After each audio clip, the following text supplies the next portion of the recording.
आज अपन class 6 science में 14 chapter जल पढ़ने वाले हैं और 6th क्लास की साइंस के सारे चैप्टर्स मैंने अच्छे से करवा दिए हैं। अब अपन रिवीजन कर रहे हैं। जल को वाष्प में परिवर्तित करने का जो प्रोसेस होता है वो वाष्पन या वाष्पीकरण कहलाता है। वाष्पन तथा वाष्पोत्सर्जन, जो वाष्पोत्सर्जन होता है वो पत्तियों के द्वारा जल का ह्रास होना ही वाष्पोत्सर्जन कहलाता है। ये प्लांट्स में होता है। वाष्पन और वाष्पोत्सर्जन द्वारा जल वायु में चला जाता है, मतलब वाष्प बन के वायु में चला जाता है और बादल बन जाते हैं। बादल बनने के बाद संघनन से बारिश के रूप में धरती पर आ जाता है।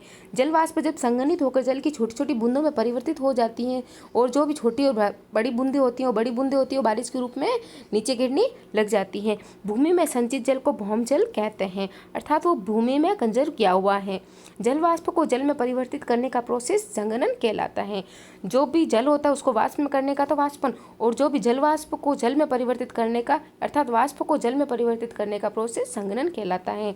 पृथ्वी का 2/3 भाग जल से घिरा हुआ है। जल का अधिकांश भाग, जो भी ये 3 में से 2 भाग है, वो ज़्यादा से ज़्यादा समुद्र और महासागरों से आया हुआ है। नीचे दिए गए रिक्त स्थानों की पूर्ति कीजिए। जल को वाष्प में परिवर्तित करने का प्रोसेस वाष्पीकरण कहलाता है, मैंने आपको बता दिया। और जल वाष्प को अर्थात वाष्प को जल में परिवर्तित करने का प्रोसेस संघनन कहलाता है। एक वर्ष या इससे अधिक समय पर अगर वर्षा ना हो तो उस क्षेत्र में सूखा आ जाता है और अत्यधिक वर्षा से बाढ़ आ जाती है। नेक्स्ट सेकंड क्वेश्चन है कि नीचे लिखे हुए प्रत्येक ये कथन दिए हुए हैं और बता रहे हैं कि इसमें वाष्पन हुआ या फिर संघनन है। इन चीज़ों का होना कौन सा कारण है। ठंडे जल से भरे गिलास की बाहरी सतह पर जल की बूंदों का दिखना, ये संघनन होता है। क्योंकि जो जैसे ही जो फ्रिज में से अगर ग्लास या बोतल बाहर निकालते हैं तो रखते हैं, तो जैसे ही अपने एनवायरनमेंट की गर्म हवा होती है वो बोतल से टकराकर वाष्प में बोतल से टकराकर जल की बूंदों में परिवर्तित हो जाती है, अर्थात ये संघनन का प्रोसेस है। सेकंड है गीले कपड़ों का इस्त्री करने पर भाप बन जाना, वाष्पन है, अपन को पता है, क्योंकि जल का वाष्प में बदलना वाष्पन कहलाता है। सर्दियों में प्रातःकाल कोहरे का दिखना संघनन कहलाता है। वही है ये संघनन का प्रोसेस जो मैंने आपको बताया कि वाष्प का जल में परिवर्तन। गीले कपड़े से पोंछने के बाद श्यामपट्ट कुछ समय बाद सूख जाता है, मतलब जो भी पानी था उसमें वो वाष्प बन जाता है।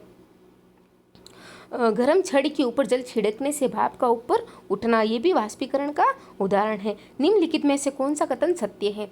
वायु में जल वाष्प केवल मानसून के समय ही उपस्थित रहती है, बिल्कुल गलत है। क्यों, वायु में तो जल वाष्प उपस्थित रहती है।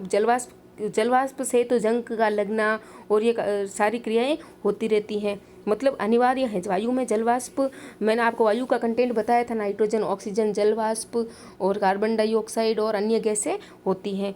सेकंड है कि जल महासागरों, नदियों और झीलों से वाष्पित होकर वायु में मिलता है, परंतु भूमि में वाष्पित नहीं होता। ये भी गलत है, क्योंकि भूमि से वाष्पित तो होता है।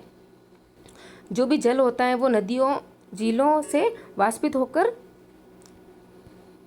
क्योंकि भूमि में भी थोड़ी थोड़ी नमी रहती है, उस भूमि से भी पेड़ पौधे उगे हुए रहते हैं, उनसे भी वाष्पन तो होता ही है। ये भी गलत है। ये पहला गलत से कर देते अपन, रॉन्ग है। दूसरा भी रॉन्ग है। जल वाष्प से जल का वाष्प में परिवर्तन का प्रोसेस वाष्पन, बिल्कुल सही है। जल का वाष्पन केवल सूर्य के प्रकाश में ही होता है, इसको अपन देखेंगे। ये बिल्कुल गलत है। जो भी जल का वाष्प होता है केवल सूर्य के प्रकाश में ही होता है, वो बिल्कुल गलत है। क्योंकि जल का वाष्पन तो जब अपन किचन में कुछ बर्तन में पानी डाल के गर्म करते हैं तो भी जल का वाष्पन होता है, वहाँ पे तो सूर्य का प्रकाश होता ही नहीं है। अर्थात गर्मी से या फिर कोई बाहरी टेम्परेचर से भी जल का वाष्पन होता है। ये अपने गलत है।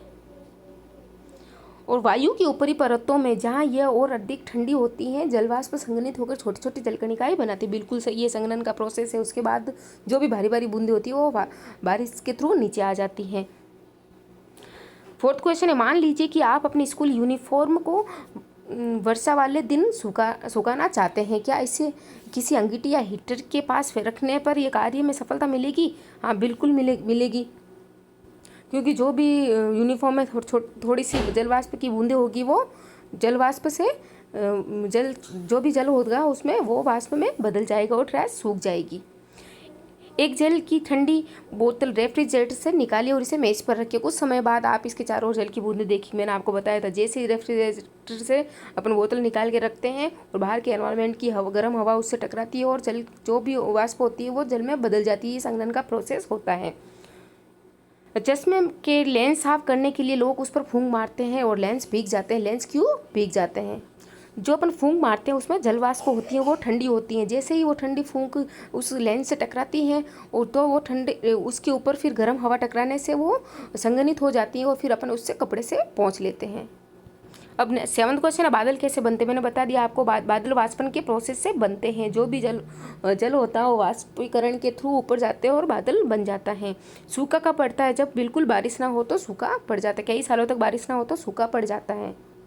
ये एक्स्ट्रा क्वेश्चंस है। समुद्री जल वाष्पन के दौरान उसका कौन सा भाग जलवाष्प अपने साथ वहन नहीं करता? जो भी जलवाष्प होता है वो अपने साथ लवणों को वहन नहीं करता, ओनली जल को ही वहन करता है। जो भी पोटेशियम, कैल्शियम, ये लवण होते हैं जल के अंदर उपस्थित होते हैं वो जलवाष्प में परिवर्तित नहीं होते। वाष्पन के लिए आवश्यक तत्व क्या है? ऊष्मा। वाष्पन के लिए अपन ने एक क्वेश्चन में पढ़ा था कि सूर्य का प्रकाश ही आवश्यक है। ये जरूरी नहीं है, क्योंकि ऊष्मा किसी भी टाइप से अगर अपन ऊष्मा दे तो वाष्पन का प्रोसेस हो जाता है। वाष्पन के लिए आवश्यक ऊष्मा आवश्यक तत्व होता है। 3rd क्वेश्चन है कि समुद्री जल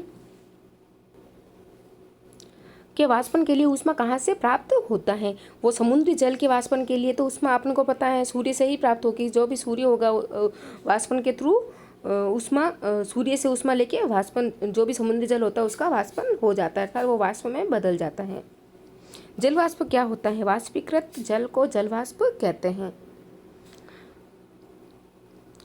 जो भी जल होता है वो वाष्प बन के ऊपर जाता है, वो जल वाष्प बन जाता है, अर्थात बादलों में जो भी होता है वो जल वाष्प होती है। जल वाष्प वायु में कैसे प्रवेश करती है? जल वाष्प वायु में वाष्पन या फिर वाष्पोत्सर्जन के प्रोसेस द्वारा प्रवेश करती है। मैंने बताया था आपको, जो भी पानी होता है या फिर जल होता है उसका वाष्पन और वाष्पोत्सर्जन के प्रोसेस से ये बादलों का निर्माण होता है और फिर संघनन से बारिश होती है। ये 2 प्रोसेस होता है वाटर साइकिल में, एक तो वाष्पन और एक संघनन। वाष्पोत्सर्जन क्या होता है? पौधों की पत्तियों या फिर सतहों से जल की हानि होने का प्रोसेस ही वाष्पोत्सर्जन कहलाता है। पत्तियां होती है उसके ऊपर पानी की बूंदे के रूप में हास होना। जल के स्रोतों के नाम लिखो। तालाब, नदियाँ, झील, कुएं, हैंडपंप, ये सारे जल के स्रोत अर्थात सोर्स। इन सोर्स से अपन जल को प्राप्त करते हैं। पृथ्वी का कितना भाग जल से घिरा हुआ है? पृथ्वी का 2/3 भाग अर्थात 2/3 भाग जल से घिरा हुआ है। अब ये थोड़े बड़े क्वेश्चन है, ये लघुतरात्मक क्वेश्चन है। हम पानी का उपयोग किन किन कार्यों के लिए करते हैं? ये तो अपन को पता ही है। पृथ्वी का 2/3 भाग जल से घिरा है, फिर भी पीने के लिए पानी की कमी है। क्या कारण बताइए? पृथ्वी के 2/3 जल में से अधिकांश भाग समुद्र और महासागरों में पाया जाता है और जो खारा होने के कारण पीने के लायक नहीं होता।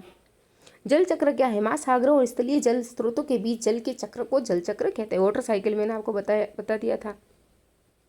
जो भी महासागर वगैरह होता है उसका भी सूर्य के प्रकाश से वाष्पन होना और जो भी पेड़ पौधे हैं उनका वाष्पोत्सर्जन और जो भी ज़मीन पे ह्यूमिडिटी होगी उनका वाष्पन होके बादलों का बनना और बादलों से संघनन के द्वारा पानी का नीचे वापस महासागरों और स्थल पर आना ही जल चक्र या फिर वाटर साइकिल कहलाता है। जल चक्र का वर्णन करो। देखो ये क्वेश्चन ही आ गया अपने तो। महासागरों का जल सूर्य की उष्मा से वाष्पित होकर ऊपर उठती है और अधिक ऊंचाई पर जाकर ये जल वाष्प में ठंडी हो जाती है अर्थात संघनित हो जाती हैं। संघनित होकर जल की छोटी छोटी बूंदें बन जाती है और बारिश हो जाती है। फिर ये जल छोटे छोटे जल स्रोतों में इकट्ठा हो जाते हैं और अधिकांश भाग नदियों में चला जाता है, महासागरों समुद्रों में मिल जाता है। इसलिए स्रोतों से भी जल वाष्प बनकर ऊपर उठता है। हाँ, स्थल, क्योंकि स्थल पे पेड़ पौधे वगैरह होती है, थोड़ी ह्यूमिडिटी तो जमीन पर होती है, उससे भी जल वाष्प के रूप में ऊपर उठता है और वर्षा के रूप में बरसता है। इससे एक चक्र का निर्माण होता है जिसे वाटर साइकिल कहते हैं। पौधे जल का उपयोग कैसे करते हैं? सभी पौधे को वृद्धि के लिए जल की आवश्यकता होती है। पौधे इस जल की कुछ मात्रा का उपयोग अपने भोजन बनाने में करते हैं तथा कुछ मात्रा अपने विभिन्न भागों में सुरक्षित रखते हैं। पौधे इस जल का शेष भाग वाष्पोत्सर्जन प्रक्रम या फिर वाष्पोत्सर्जन के द्वारा जल वाष्प के रूप में मुक्त कर देते हैं अर्थात जल की हानि वाष्पोत्सर्जन प्रोसेस में पौधों के द्वारा जल की हानि होती है। हो गया, ये 15 चैप्टर आ गया। Okay friends, thank you.